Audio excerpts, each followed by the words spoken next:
मैं हूं आपके साथ चित्रा त्रिपाठी। मौलानाओं की मौजूदगी में हमारी मौजूदगी है दूर कर रहे हैं ज्यादातर जो हैदराबाद।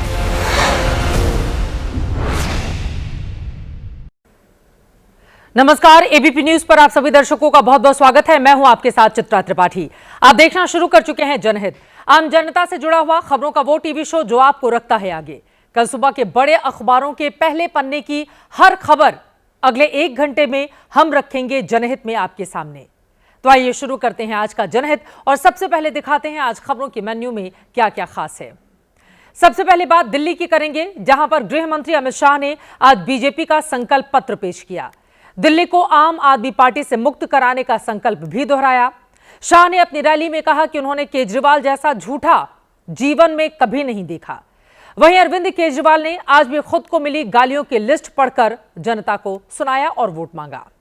इसके बाद दिल्ली चुनाव का यमुना फैक्टर दिखाने वाले हैं। केजरीवाल तो सीएम योगी का डुबकी चैलेंज ले नहीं रहे। आज दिल्ली बीजेपी ने उनका पुतला ही यमुना में डुबा दिया। यमुना का रिश्ता सीधे सीधे दिल्ली के 30% वोट और 29 सीटों से है। इसका असर आज आपको जनहित में हम बताने वाले हैं। तीसरी खबर भी दिल्ली चुनाव की ही है। आम आदमी पार्टी ने 2100 रुपए की जो महिला सम्मान स्कीम निकाली थी, जो रजिस्ट्रेशन किए गए थे, बीजेपी को वो कबाड़ में पड़े मिले। बीजेपी अब केस कराने जा रही है। कांग्रेस भी कह रही है कि आम आदमी पार्टी को सजा जरूर मिलेगी। इसके बाद सैफ सीरीज का नया सस्पेंस दिखाने वाले हैं। कल तक सवाल था कि शहजाद वो शख्स है जो गिरफ्तार हुआ या फिर वो है जो सीसीटीवी कैमरे में दिखा। नया ट्विस्ट सामने आया है कि हमलावर शायद 2 थे। क्या पुलिस ये कहना चाह रही है कि जो सीसीटीवी कैमरे में दिखा वो शहजाद का साथी होगा? बहुत सारे पेच हैं जिनका सुलझना अभी बाकी है। और आखिर में ममता कुलकर्णी की बात करेंगे, जिन्होंने कल ही कुंभ में माता ममतानंद गिरी का चोला पहना है। अखाड़ों में विवाद हो गया है कि उन्हें किन्नर अखाड़े में एंट्री क्यों दी गई और सीधे महामंडलेश्वर क्यों बना दिया गया। माता ममता का एबीपी न्यूज पर एक्सक्लूसिव जवाब भी सुनाने वाले हैं। इसके अलावा भी देश और दुनिया की तमाम खबरें होंगी जो आप तक पहुंचाएंगे, लेकिन शुरुआत जनहित में दिल्ली से करेंगे। सिर्फ 10 दिन का और इंतजार दिल्ली की सियासी तकदीर तय होने में। 5 फरवरी को दिल्ली अपना फैसला सुना देगी, तो बस 10 ही दिन हैं हर पार्टी के पास हर दांव लगाने के लिए। दिल्ली में बीजेपी के प्रचार में आज गृह मंत्री अमित शाह ने एंट्री ले ली। बीजेपी का संकल्प पत्र जारी किया। उसके बाद दिल्ली के मुद्दों पर आम आदमी पार्टी को जबरदस्त तरीके से घेरा। दिल्ली में आज अमित शाह की 2 बड़ी बड़ी रैलियां थीं। जवाब में आम आदमी पार्टी की भी पूरी टीम फील्ड में उतर आई। केजरीवाल की भी दिल्ली में आज 3 रैलियां थीं। अरविंद केजरीवाल बोले कि दिल्ली उनसे कोई भी नहीं छीन सकता। दोनों पार्टियों के मुकाबले कांग्रेस प्रचार में थोड़ा पीछे दिखी। संदीप दीक्षित और अलका लांबा खुद प्रचार करते रहे। राहुल गांधी, प्रियंका गांधी आज भी नजर नहीं आए। तो सबसे पहले बीजेपी का दिल्ली संकल्प पत्र आपको दिखा देते हैं, जिसे आज गृह मंत्री अमित शाह ने जारी किया है और दावा किया है कि इन संकल्पों को सिद्ध करने के लिए दिल्ली की जनता बीजेपी को सत्ता में लाने जा रही है। मेरे राजनीतिक जीवन में मैंने इस प्रकार से सफाई से झूठ बोलने वाला व्यक्ति मेरे जीवन में नहीं देखा। कुंभ चल रहा है, वहां जाकर डुबकी लगा दो तो कम से कम झूठ बोलने के आपके जो पाप है वो धुल जाएंगे।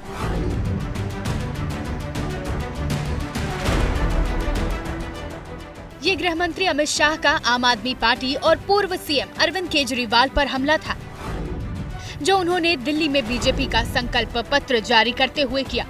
शाह ने केजरीवाल को दिल्ली का महाठग भी बता दिया।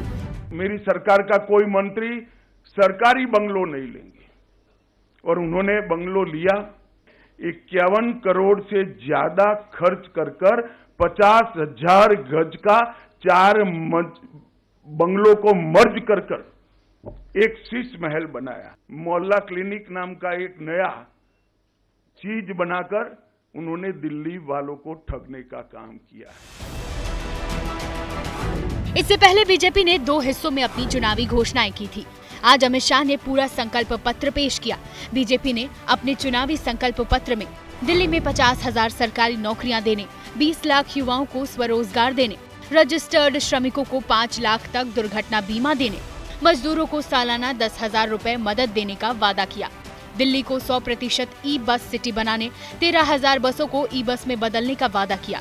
बड़ा वादा दिल्ली की 17,000 अवैध कॉलोनियों को मालिकाना हक देने का और 13,000 सील दुकानों को खोलने का भी किया। बीजेपी के संकल्प में यमुना भी है। उसने 3 साल में यमुना पूरी साफ करने और यमुना रिवर फ्रंट बनाने का भी वादा किया। अमित शाह ने इन संकल्पों को पूरा होने में मोदी नाम की गारंटी भी दिल्ली को दी। आम आदमी पार्टी के उस प्रचार को भी झूठ बताया कि बीजेपी दिल्ली की सत्ता में आई तो आप सरकार की सारी योजनाएं बंद कर देगी। उसने कहा मेरे फोन पर फोन आ रहे हैं कि भाजपा आएगी तो ये सारी योजनाएं बंद कर देगी। मैंने कभी भी सार्वजनिक जीवन में इतना नीचे स्तर का झूठा प्रचार नहीं देखा है। बीजेपी ने झूठे वादों पर केजरीवाल को निशाने पर लिया तो आम आदमी पार्टी ने भी उसके संकल्पों को जुमला बताया और कहा कि दिल्ली में जुमलेबाजी फिर फेल होगी। बीजेपी का जो भी संकल्प पत्र कह लीजिए, जो भी वो जारी करते हैं, वो झूठ का पुलिंदा होता है। और बाद में जब लोग उनसे पूछते हैं कि भैया आपने कहा था 2 करोड़ नौकरी देंगे, 15 लाख देंगे, काला धन लाएंगे, तो कह देते हैं जुमला है। अरविंद केजरीवाल जो कहते हैं वो गारंटी होती है। दिल्ली की जनता ने पिछले 27 साल से भारतीय जनता पार्टी को मौका नहीं दिया है। कोई कारण होगा। 15 साल कांग्रेस रही और 10 साल आम आदमी पार्टी रही। फिर से दिल्ली कांग्रेस की तरफ देख रही है। तो ये कितने ही जुमला पत्र ले आए, उससे लाभ भाजपा को होते हुए मुझे नहीं दिख रहा। शाम होते होते चुनावी वादों, घोषणाओं और संकल्पों की लड़ाई दिल्ली के मैदान में आ गई। प्रचार के खुले मैदान में भी अमित शाह और केजरीवाल का सामना हुआ। दिल्ली की चुनावी लड़ाई में वैसे आज बहुत कुछ हुआ। हम आपको यमुना की डुबकी का चुनावी फैक्टर दिखाने वाले हैं, लेकिन उसके पहले देखिए अमित शाह और केजरीवाल के बीच आज की जंग कैसी हुई। केजरीवाल ने फिर वो गालियां पढ़कर सुनाई जो उनके मुताबिक बीजेपी उन्हें दे रही है। 1-2 ऐसी हैं जो हम आपको सुना नहीं सकते, हमने उसे बीप कर दिया है। सड़कों को झील बनाने का काम है। स्कूल बंद कर देंगे ये लोग, मोहल्ला क्लिनिक बंद कर देंगे। दिल्ली में आज अरविंद केजरीवाल की 3 चुनावी रैलियां थी। अमित शाह की 2 रैलियां थी। मुकाबला जोरदार था। अमित शाह ने पहली रैली राजौरी गार्डन में मनजिंदर सिंह सिरसा के लिए की। शुरुआत धार्मिक नारों से की। इसके बाद अमित शाह ने दिल्ली सरकार के घोटालों की लिस्ट गिनानी शुरू की। केजरीवाल के शीश महल और कथित शराब घोटालों पर दिल्ली वालों को डिटेल दी। आज अन्ना को भी शर्म आ रही है कि मेरा एक चेला ऐसा कैसा निकला जिसने हजारों करोड़ का भ्रष्टाचार किया। दिल्ली का शिक्षा मंत्री शराब घोटाले में जेल में गया, मुख्यमंत्री शराब घोटाले में जेल में गए, और आपको तो दरवाजा खुद खोलना पड़ता है ना। केजरीवाल साहब के बंगले में बैठे बैठे ताली बजाएंगे, दरवाजा खुल जाएगा। उधर अरविंद केजरीवाल ने नरेला की रैली में आज फिर खुद को 100 दुश्मनों के बीच घिरा हुआ जैसा बताया। केजरीवाल ने कहा कि बीजेपी मेरी ही स्कीम कॉपी करती है और फिर मुझे ही गालियां देती है। मैंने बीजेपी वालों को गाली दी। बीजेपी वालों से पूछा अगले 5 साल क्या काम करोगे, बोले केजरीवाल किन्होंने है। केवल और केवल इतनी गंदी गंदी मैं आज लिख के लाया हूँ सारी गालियां। कहते केजरीवाल आतंकवादी है। 100 कमीने मरे थे, एक केजरीवाल पैदा हुआ था। केजरीवाल नमक हराम है, केजरीवाल पाकिस्तानी है, केजरीवाल नक्सलवादी है, केजरीवाल हरामजादा है, केजरीवाल राक्षस है, केजरीवाल मायावी है, केजरीवाल बेशरम है, केजरीवाल धोखेबाज है। अगर केजरीवाल ने लोगों से कहा गलती से कमल का बटन दबा दिया तो दिल्ली में बिजली चली जाएगी। अमित शाह ने कहा दिल्ली कोई भूल नहीं करेगी, झाड़ू का बटन दबाकर अपनी उम्मीदों पर झाड़ू नहीं फेरेगी। भारतीय जनता पार्टी और नरेंद्र मोदी जी पर। और इस वक्त की बड़ी खबर आप तक पहुंचाते हैं। सरकार की ओर से पद्म पुरस्कारों का ऐलान किया गया है। सुशील मोदी को मरणोपरांत पद्म भूषण से सम्मानित किया जाएगा। वहीं गायिका शारदा सिन्हा जो अब हमारे बीच नहीं रही, मरणोपरांत उन्हें भी पद्म विभूषण सम्मान से सम्मानित किया जाएगा। इसके अलावा आपको बताते चले राम बहादुर राय को पद्म भूषण 100 आपको बताते चले कि बड़ी तादाद में लोगों को पद्म सम्मान से सम्मानित किया जा रहा है। कुल 139 हस्तियों को पद्म पुरस्कार दिए जाएंगे। 19 को पद्म भूषण दिया गया है। 7 बड़ी हस्तियों को पद्म विभूषण सम्मान से सम्मानित किया जा रहा है। प्रख्यात लोक गायिका शारदा सिन्हा को पद्म विभूषण सम्मान से सम्मानित किया जाएगा। इसके अलावा पूर्व लोकसभा अध्यक्ष मनोहर जोशी को मरणोपरांत, विवेक ओबराय को, गायक पंकज उदास को, पत्रकार राम बहादुर राय को, साध्वी ऋतंभरा को, फिल्मकार शेखर कपूर को और बिहार के पूर्व मुख्यमंत्री सुशील कुमार मोदी को पद्म भूषण पुरस्कार से सम्मानित किया जाएगा। सुशील मोदी अब हमारे बीच नहीं रहे। गुजरात के आपको बताते चले पंकज पटेल हैं जिनको पद्म भूषण दिया जा रहा है। व्यवसायिक हैं वो, और वरिष्ठ पत्रकार ए सूर्यप्रकाश को पद्म भूषण से नवाजा जाएगा। खिलाड़ी पीआर श्रीजेश को पद्म भूषण, गायक अरिजीत सिंह को पद्मश्री से सम्मानित किया जा रहा है। फिल्मकार शेखर कपूर को पद्म भूषण, कुमुदिनी रजनीकांत को पद्म विभूषण सम्मान से नवाजा जाएगा। कुल 139 हस्तियों को पद्म पुरस्कार दिए जाने का ऐलान भारत सरकार की ओर से किया गया है। आगे बढ़ते हुए एक बार फिर से लौटते हैं दिल्ली की राजनीति पर। अब दिल्ली के यमुना फैक्टर पर आ जाते हैं। आज गृह मंत्री अमित शाह ने भी पूछा कि केजरीवाल यमुना में डुबकी क्यों नहीं लगा रहे। यमुना में आम आदमी पार्टी को डुबाने के इरादे से आज भारतीय जनता पार्टी केजरीवाल का पुतला लेकर यमुना नदी तक पहुंची। वहीं केजरीवाल यमुना का डुबकी चैलेंज लेने के बजाय नालों की पॉलिटिक्स पर शिफ्ट हो गए हैं।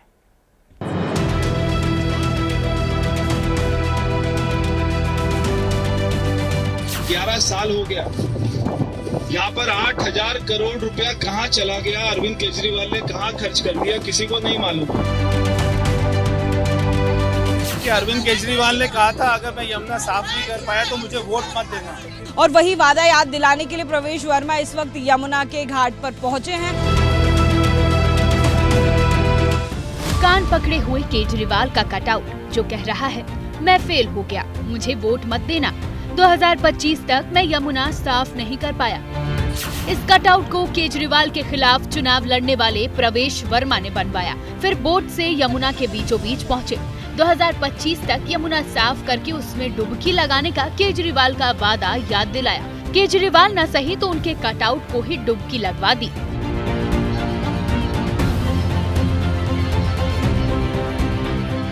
हालांकि कटआउट थोड़ा पतला था, इसलिए ठीक से डुबकी नहीं लगा पा रहा था। प्रवेश भी हार मानने वाले नहीं थे, अलग अलग एंगल से कोशिश की। आखिरकार केजरीवाल के चेहरे को पानी में डुबाकर ही माना। यमुना स्नान के बाद कान पकड़े केजरीवाल की तस्वीर को कीचड़ से साना गया। उनके पैरों को प्रवेश ने काला किया। फिर कटआउट को उसी हाल में नदी किनारे छोड़कर बाहर मीडिया से बात करने आ गए। अरविंद केजरीवाल कहता था मैं यहाँ पे 2025 से पहले, चुनाव से पहले डुबकी लगाऊंगा, अगर मैं नहीं लगाऊंगा तो मुझे वोट मत करना, इसलिए कोई भी उसको वोट नहीं देना चाहिए। यानी प्रवेश के मुताबिक अभी काले पानी के नाले जैसे दिख रही यमुना बीजेपी के राज में सफाई का रिकॉर्ड बनाएगी। 2 दिन पहले कुंभ में डुबकी लगाने के बाद यूपी के सीएम योगी आदित्यनाथ ने दिल्ली आकर ऐसी ही डुबकी केजरीवाल को यमुना में लगाने का चैलेंज दिया था। मैं और मेरे मंत्रीगण प्रयागराज के संगम में स्नान कर सकते हैं। से अरविंद केजरीवाल जी से मैं पूछना चाहता हूं, क्या यमुना जी में वह भी अपने मंत्रियों के साथ जाकर के स्नान कर सकते हैं क्या? इसी के बाद से बीजेपी यमुना को लेकर केजरीवाल को घेर रही है। हालांकि आम आदमी पार्टी ने यमुना में डुबकी का चैलेंज आज भी नहीं कबूला। केजरीवाल की यमुना की बजाय बहस को दिल्ली की गंदी सीवर लाइनों पर ले गए। बहुत जल्दी युद्ध स्तर के ऊपर सरकार बनने के बाद दिल्ली की जहां जहां पुरानी सीवर की लाइन बैठ गई है, लीक कर रही है, खराब हो गई है, उन सीवर की पुरानी पाइपलाइंस को रिप्लेस किया जाएगा। दिल्ली की सड़कों, सीवर लाइनों और कूड़े के ढेरों को लेकर आम आदमी पार्टी इस बार थोड़ा बैकफुट पर है। बीजेपी वीडियो बना कर इस फ्रंट पर उसकी मुश्किलें बढ़ा रही है। योगी आदित्यनाथ ने दिल्ली में ये मुद्दा भी उठाया था। मैं गाजियाबाद से बाई रोड दिल्ली में प्रवेश किया, मेरा वास्ता गड्ढों से पड़ा, सड़कों पर बहते हुए सीवर से पड़ा, बदबूदार सड़कों से हुआ और तंगहाल गलियों के साथ सामना करते करते मुझे जनकपुरी तक आने पे इतना समय हो पाया। बीजेपी का चुनावी अनुमान है कि यमुना के प्रदूषण दिल्ली में गलियों की गंदगी और कूड़े के ढेरों को जितना उछालेगी उतने ही वोट खींचेगी। केजरीवाल की दिक्कत ये है कि सरकार भी उन्हीं की है, एमसीडी भी उन्हीं की, तो भागे कहां? दिल्ली में यमुना की सफाई इसलिए मुद्दा है क्योंकि दिल्ली के 30% वोटर पूर्वांचली हैं। मामला 70 में से 29 सीटों का है। किसी और का हो ना हो, छठ के मौके पर पूर्वांचलियों का यमुना से रिश्ता जरूर पड़ता है। पूर्वांचली वोटों पर पार्टियों का प्लान अब इस रिपोर्ट में देखिए।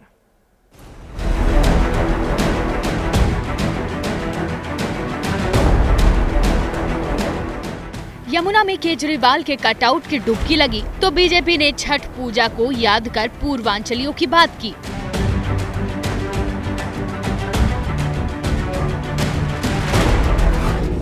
दिल्ली के सारे पूर्वांचल के भाई बहन छठी पर्व पर यहाँ पर आते हैं, ऐसे कीचड़ में डुबकी लगाते हैं। उनकी तबीयत खराब होती है, कई लोगों की मौत हो जाती है, मगर अरविंद केजरीवाल उनकी आज तक चिंता नहीं करता है।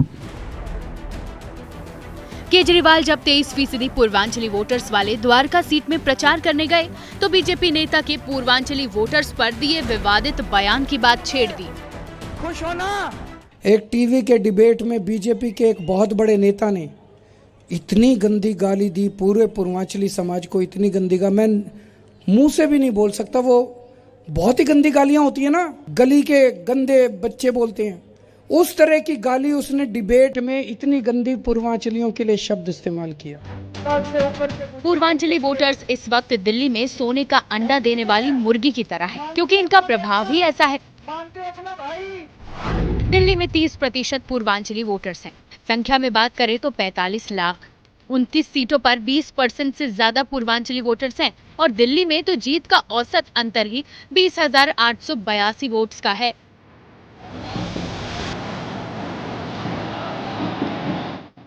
यानी अगर 29 सीट पर 20-30 हजार पूर्वांचली वोटर्स भी कहीं इधर उधर गए तो वो किसी भी उम्मीदवार का खेल बिगाड़ सकते हैं। इसलिए हर पार्टी उन्हें अपने पाले में लाने की कोशिश कर रही है। बीजेपी तो पहले ही पूर्वांचल के पिच पर दिल्ली में बैटिंग कर रही है। उसके पास सबसे बड़ा हथियार यमुना की सफाई है।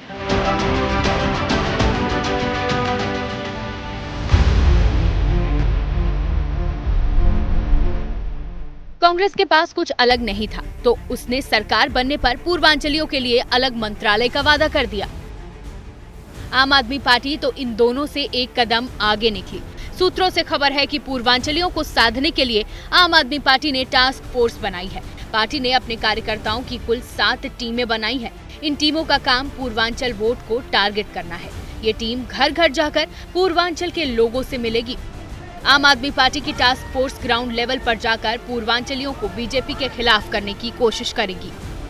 सूत्रों से मिली जानकारी के मुताबिक आम आदमी पार्टी की टास्क फोर्स पूर्वांचल समाज से जुड़े लोगों के घर जाकर उन्हें बीजेपी नेताओं का वो बयान सुनाएगी जिसमें बीजेपी नेता कथित तौर पर पूर्वांचलियों का अपमान कर रहे हैं। ये भी जानकारी मिली है कि आम आदमी पार्टी की ये टास्क फोर्स इन लोगों को ये भरोसा दिलाने का काम करेगी कि जो भी कहा गया है वो बीजेपी की टॉप लीडरशिप की मर्जी से कहा गया। पिछले चुनावों में पूर्वांचलियों के वोट बैंक ने आम आदमी पार्टी को बड़ी लीड दी थी। 2020 में पूर्वांचलियों के प्रभाव वाली 29 में से 24 सीटें आपके पास थी। इस बार बीजेपी पूर्वांचली वोट बैंक में बड़ी सेंधमारी करना चाहती है। अभी तो चुनाव में 10 दिन बाकी हैं। देखते जाइए कितने नए मुद्दे आते हैं। जैसे आज कबाड़ वाला मुद्दा आ गया। केजरीवाल जिस महिला सम्मान स्कीम को गेम चेंजर बता रहे थे, उसके रजिस्ट्रेशन के कागज बीजेपी ने एक कबाड़ से उठाकर जनता के सामने रखे। कांग्रेस की ओर से कहा गया, केजरीवाल तो मां बेटियों की सुरक्षा से सीधे सीधे खिलवाड़ कर रहे हैं।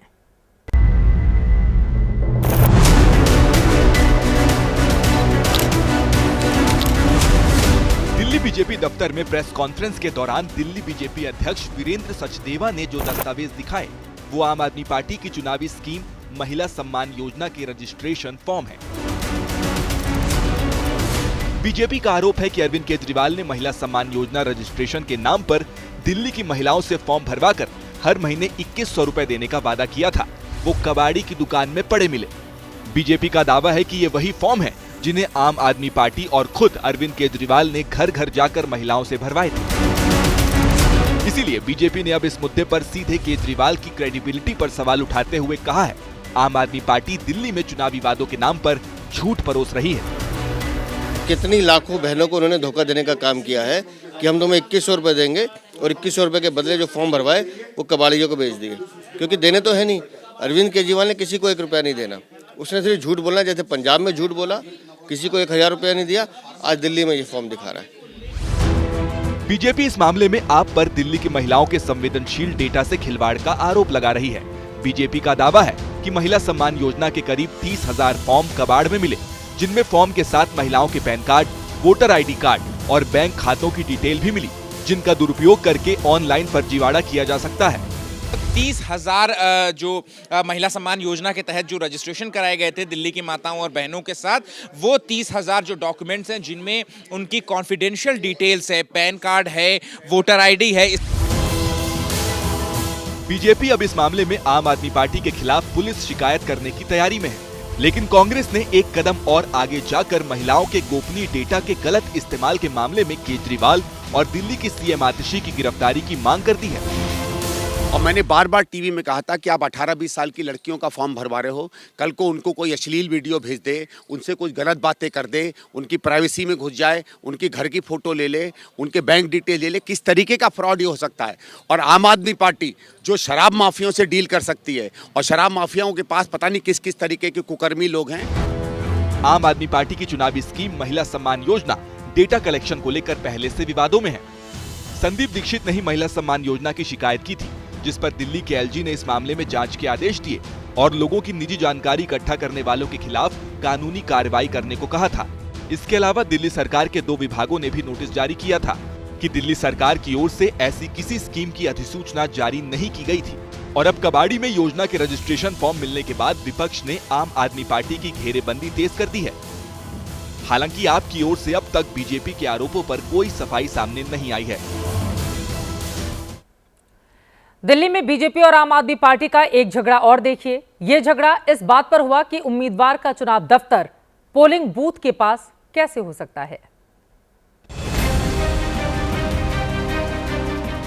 दिल्ली में आम आदमी पार्टी और बीजेपी की चुनावी लड़ाई विकास के मॉडल, एजेंडे और पोस्टर के बाद अब चुनाव दफ्तर पर आ गई है। विवाद की वजह है कालकाजी विधानसभा क्षेत्र में बीजेपी उम्मीदवार रमेश बिधूड़ी का ये इलेक्शन ऑफिस, जिसके पास में ही मौजूद है एमसीडी के स्कूल में बना ये पोलिंग सेंटर। किसी भी पोलिंग स्टेशन से 200 से 250 मीटर दूर चुनावी कार्यालय होना चाहिए, लेकिन ये चुनावी कार्यालय सड़क को पार करके मात्र 80 मीटर की दूरी पर है। ये जो सामने आपको यहाँ पर स्कूल दिखाई दे रहा है। अब राजधानी दिल्ली में इस मामले के ऊपर नई सियासत हो रही है। भारी से भारी संख्या में एकत्रित होकर श्री रमेश बिधूड़ी पोलिंग बूथ के पास बनाए गए इसी दफ्तर ने आम आदमी पार्टी को बिधूड़ी पर हमले का नया हथियार दे दिया। कालकाजी से आप उम्मीदवार और दिल्ली की सीएम आतिशी ने बूथ के पास बने बिधूड़ी के इस कार्यालय को आचार संहिता उल्लंघन बताया है। यहीं पे सड़क पार करते ही गिरिनगर का प्राइमरी स्कूल है, वो पोलिंग सेंटर है, पहले से है, और ये उससे 100 मीटर से भी कम दूरी पे है। तो मॉडल कोड ऑफ कंडक्ट का वायलेशन है और मुझे पूरी उम्मीद है कि चुनाव आयोग एक्शन देगा। हालांकि बीजेपी को चुनाव आचार संहिता याद दिला रही आतिशी को शायद ये नहीं पता कि उनकी ग्रेटर कैलाश से उन्हीं के पार्टी के उम्मीदवार और दिल्ली के मंत्री सौरभ भारद्वाज ने चिराग दिल्ली इलाके में पोलिंग बूथ के आसपास नहीं बल्कि उसके सामने ही अपना चुनावी दफ्तर बना रखा है। और ये जो सह शिक्षा विद्यालय है ये पोलिंग स्टेशन है, यहाँ पर वोट पड़ते हैं, बीएलओ के नाम वगैरह सब आपको दिख जाएंगे, पोलिंग बूथ है। अब जहाँ रमेश बिधूड़ी के ऊपर आम आदमी पार्टी का यह आरोप है कि 80 मीटर दूर रमेश बिधूड़ी का कार्यालय है, तो यहाँ पर पोलिंग स्टेशन से 1 कदम, 2 कदम, 3 कदम, 4 कदम, 5, 6, 7, 8, 9 और 10 कदम, 10वें कदम पर यहाँ पर आपको आम आदमी पार्टी का चुनावी कार्यालय दिख जाएगा। आम आदमी पार्टी ने बूथ के पास कार्यालय बनाने के लिए चुनाव आयोग से बीजेपी नेता रमेश बिधूड़ी के खिलाफ कार्रवाई की मांग की है, लेकिन सौरभ भारद्वाज से जुड़े ऐसे ही मामले को आम आदमी पार्टी आचार संहिता उल्लंघन नहीं मान रही। और अब बात करेंगे ममता कुलकर्णी की, जिन्हें माता ममतानंद गिरी बने 2 घंटे भी नहीं हुए कि विवाद खड़ा हो गया। कुछ अखाड़ों ने सवाल उठा दिए हैं कि उन्हें किन्नर अखाड़े में एंट्री कैसे दे दी गई, वो भी सीधे सीधे महामंडलेश्वर बना दिया गया।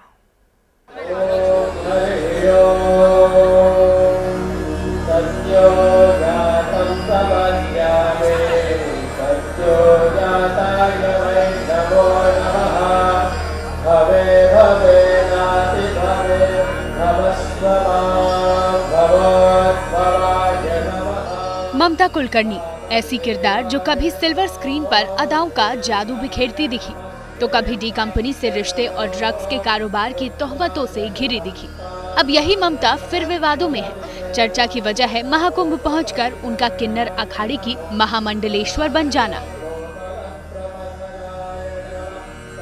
मैंने 23 साल ध्यान किया, तप किया, भक्ति की, मेरे गुरु की, भगवान की, महाकाल महाकाली की, मैंने काफ़ी भक्ति की। हठ योग जैसा योग किया मैंने, उसमें अपना अन्न त्याग दिया था, अपना वैभव जीवन त्याग दिया, बॉलीवुड त्याग दिया। उस तपस्या का फल महामंडलेश्वर की मेरे को उपाधि भी मिली है। कोई सनातनी बनना चाहता है, किसी को पद चाहिए, कोई सनातन का प्रचार प्रसार के लिए अपनी जिंदगी निछावर करना चाहता है, तो हमारा अखाड़ा उसे अपनाएगा। यही बात हुआ हमारी श्री यमाई ममता नंदगिरी उर्फ ममता कुलकर्णी जी का।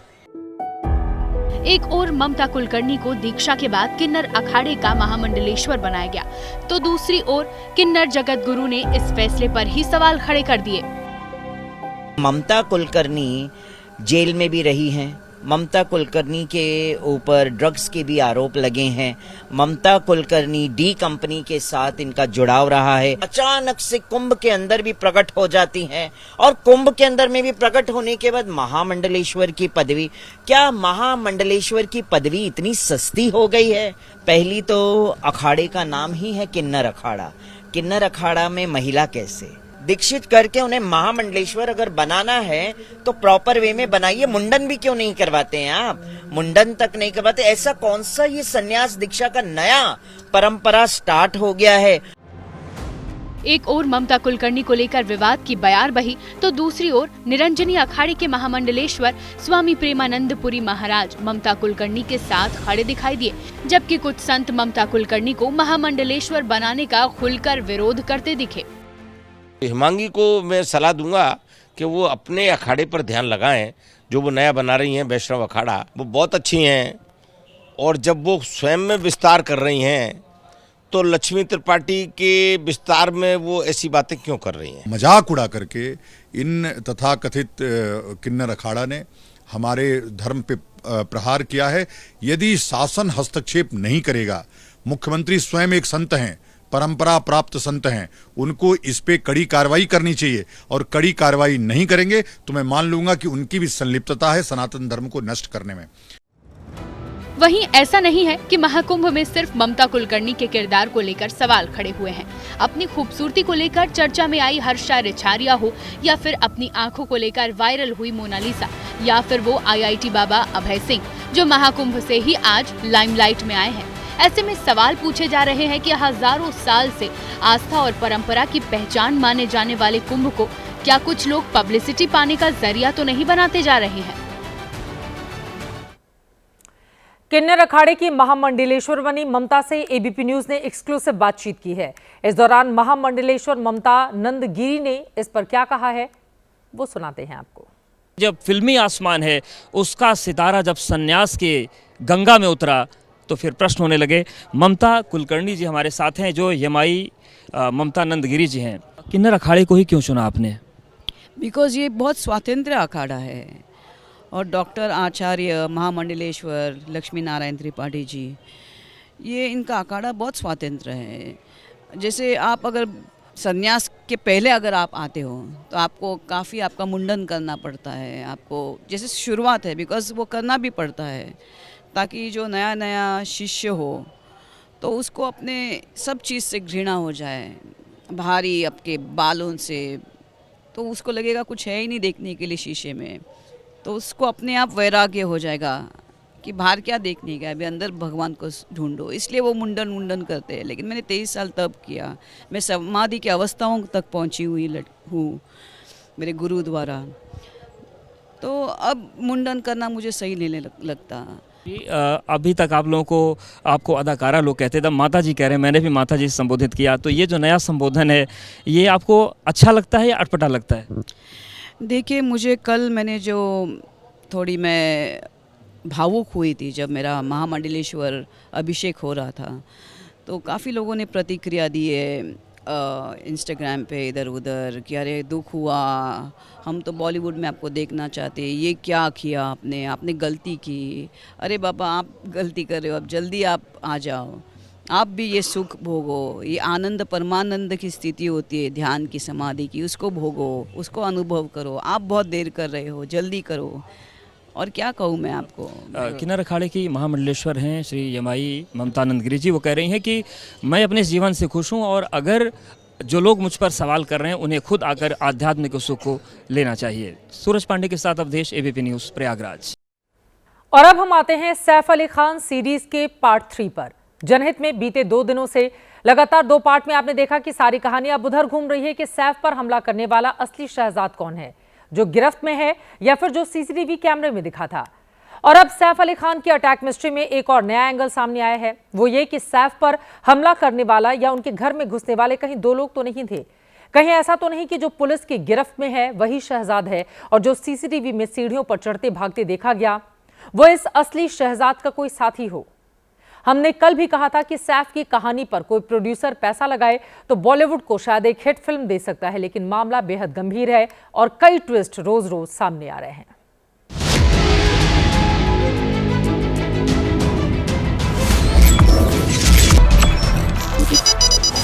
सैफ अली खान पर जानलेवा हमले में रहस्य और रोमांच तो पहले दिन ही आ गया था। अब कहानी में 1970s का टिपिकल जुड़वा भाइयों सा ट्विस्ट भी आ रहा है।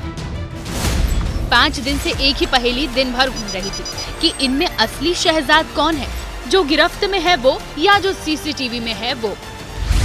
अब सैफ पर हमले की जांच में एक और फिल्मी मोड़ आ सकता है। हो सकता है जांच इस दिशा में चली जाए कि असली शहजाद की बहस ही बेकार हो।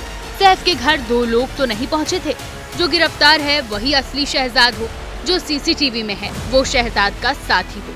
यानी ऐसा तो नहीं सैफ के घर में सिर्फ शहजाद घुसा हो, उसी ने हमला किया हो, जबकि सीसीटीवी में दिख रहा शख्स शहजाद के सपोर्टिंग रोल में हो, घर के बाहर ही रहा हो। ये थोड़ा काल्पनिक सा भी है, लेकिन पहले जानें कि आरोपियों के एक से ज्यादा होने की मुंबई पुलिस की नई थ्योरी का आधार क्या है। ये आधार है कुछ फिंगरप्रिंट्स। मुंबई पुलिस ने सैफ के घर से फिंगरप्रिंट्स के करीब 200 सैंपल लिए हैं। इन फिंगरप्रिंट्स को जांच के लिए लैब भेजा गया था, लेकिन इनमें से कई फिंगरप्रिंट्स मैच नहीं हो रहे हैं। पुलिस ने सैफ के जिन कपड़ों पर खून लगा हुआ था उन्हें फॉरेंसिक लैब भेजा है। मिलान के लिए शहजाद के कपड़े भी भेजे गए हैं जिन पर खून के धब्बे मिले थे। लेकिन हमलावरों के एक से ज्यादा होने की थ्योरी पर अब कुछ नए सवाल हैं। सैफ ने एक ही हमलावर क्यों बताया? दूसरे हमलावर को घर में किसने देखा? क्या सीसीटीवी वाला दूसरा हमलावर था? वो बाहर था तो घर में फिंगरप्रिंट्स कैसे मिले? सैफ ने अपने बयान में हमले के वक्त घर में दोनों बच्चों की, दोनों केयरटेकर और नौकरों के होने की बात भी बताई थी। कोई भरोसा नहीं कि सवाल भी उठ जाए कि असली और नकली शहजाद के जंजाल से पीछा छुड़ाने के लिए कहीं पुलिस खुद ही तो 2 आरोपी होने की कहानी नहीं बना रही है। आगे बढ़ते हैं। मुंबई में 26/11 आतंकी हमले के आरोपी तहव्वुर राणा को अब भारत लाने का रास्ता साफ हो गया है। अमेरिका की सुप्रीम कोर्ट ने तहव्वुर राणा को भारत भेजने की मंजूरी दे दी है। इसे भारत की बड़ी कामयाबी माना जा रहा है।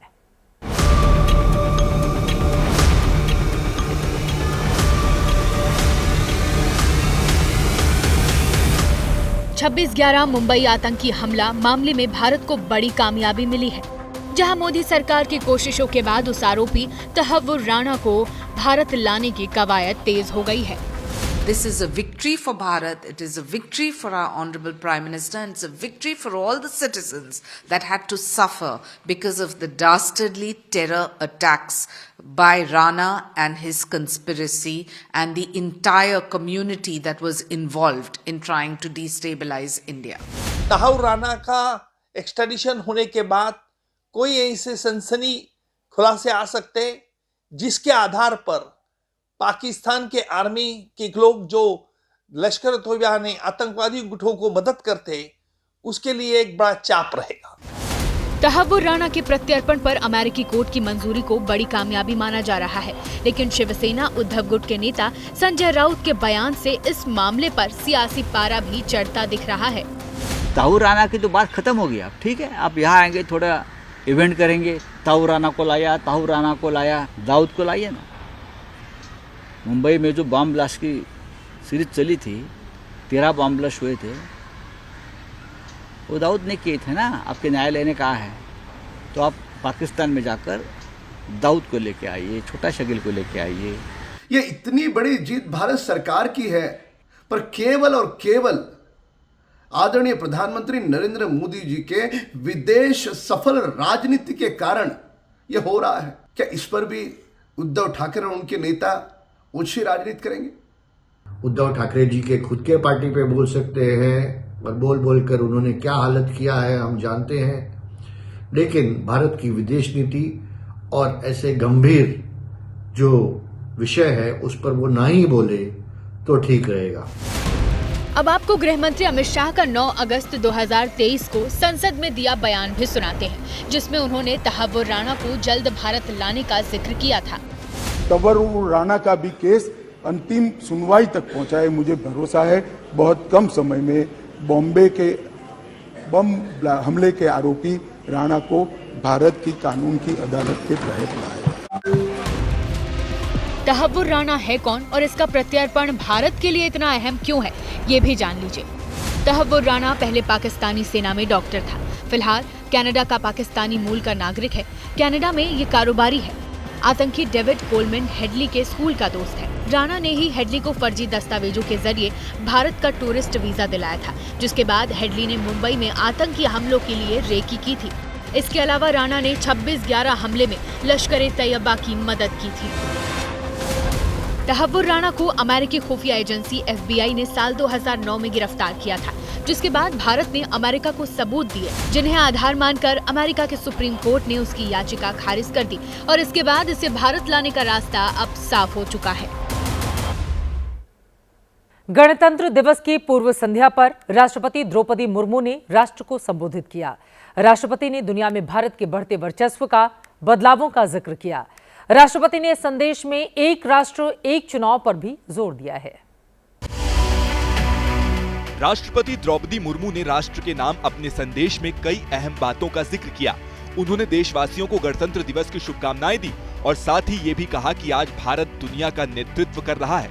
किसी राष्ट्र के इतिहास में 75 साल का समय पलक झपकने जैसा होता है, लेकिन मेरी विचार से भारत के पिछले 75 वर्ष के संदर्भ में ऐसे बिल्कुल नहीं कहा जाता। ये अकालखंड है जिसमें लंबे समय से सोई हुई भारत की आत्मा फिर से जागी। राष्ट्र के नाम अपने संबोधन में राष्ट्रपति द्रौपदी मुर्मू ने महाकुंभ का भी जिक्र किया और कहा कि आज सांस्कृतिक विरासत के साथ लोगों का लगाव गहरा हुआ है। प्रयागराज महाकुंभ को उस समृद्ध विरासत की प्रभावी अभिव्यक्ति के रूप में देखा जा सकता है। हमारी परंपराओं और रीति रिवाजों को संरक्षित करने तथा उनमें नई ऊर्जा का संचार करने के लिए संस्कृति के क्षेत्र में अनेक उत्साहजनक प्रयास किए जा रहे हैं। अपने संबोधन में राष्ट्रपति ने एक राष्ट्र एक चुनाव योजना का भी जिक्र किया और कहा कि इसे बढ़ावा देकर वित्तीय बोझ को काफी हद तक कम किया जा सकता है। राष्ट्र एक चुनाव की व्यवस्था से शासन में निरंतरता को बढ़ावा मिल सकता है। नीति निर्धारण से जुड़े निष्क्रियता समाप्त की जा सकती है। वित्तीय बोझ को कम किया जा सकता है। राष्ट्रपति द्रौपदी मुर्मू ने अपने संबोधन में भारत के शूरवीरों को भी याद किया और देश की बढ़ती और मजबूत होती आर्थिक व्यवस्था का भी जिक्र किया। कल भारतीय गणतंत्र के 75 साल पूरे हो रहे हैं। देश भर में सभी ऐतिहासिक, धार्मिक और प्रतिष्ठित इमारतों को तिरंगे की रोशनी से सजाया गया है। कल पूरे देश के लिए राजपथ पर देश की शक्ति देखकर भारत पर गौरव करने का दिन है। कल गणतंत्र दिवस की परेड में क्या क्या खास होगा कर्तव्य पथ पर, उसकी रिपोर्ट देखिए, उसकी झलक देखिए।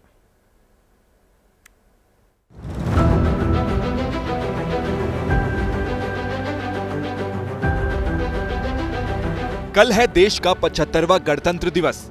संविधान लागू होने के 75 साल पूरे होने पर कर्तव्य पथ पर भारत अपनी सैन्य शक्ति और विरासत का प्रदर्शन करेगा। कुछ यूं ही हमारा झंडा कर्तव्य पथ पर कल बुलंदी से लहराएगा। ये तस्वीरें फुल ड्रेस रिहर्सल की हैं। ऐसे ही सांस्कृतिक कार्यक्रमों की छटा दिखेगी। सेना की दहाड़ जमीन से लेकर आसमान तक गूंजेगी।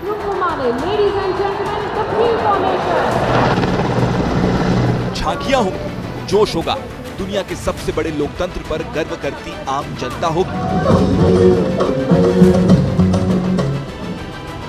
कल होने वाली परेड में शामिल होने के लिए इंडोनेशिया के राष्ट्रपति प्रोबोवो सुबियांतो भारत आ चुके हैं। नई दिल्ली में प्रधानमंत्री मोदी ने उनसे मुलाकात की। कल होने वाली परेड के वो मुख्य अतिथि होंगे। परेड में सुबह आपको राज्यों और केंद्र शासित प्रदेशों की 16 झांकियां और केंद्रीय मंत्रालयों, विभागों और संगठनों की 15 झांकियां दिखेंगी। झांकियों का विषय होगा स्वर्णिम भारत, विरासत और विकास। इसी थीम पर सभी झांकियां तैयार हुई हैं। पहली बार तीनों सेनाओं की एक झांकी होगी जो तीनों के बीच तालमेल को दिखाएगी।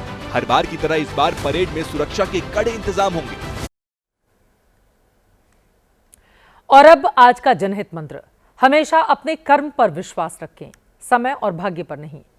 समय और भाग्य परिवर्तनशील हैं, इस पर अहंकार नहीं होना चाहिए।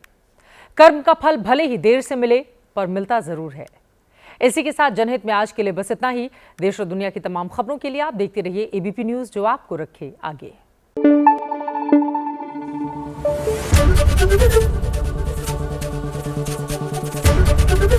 एबीपी न्यूज आपको रखे आगे।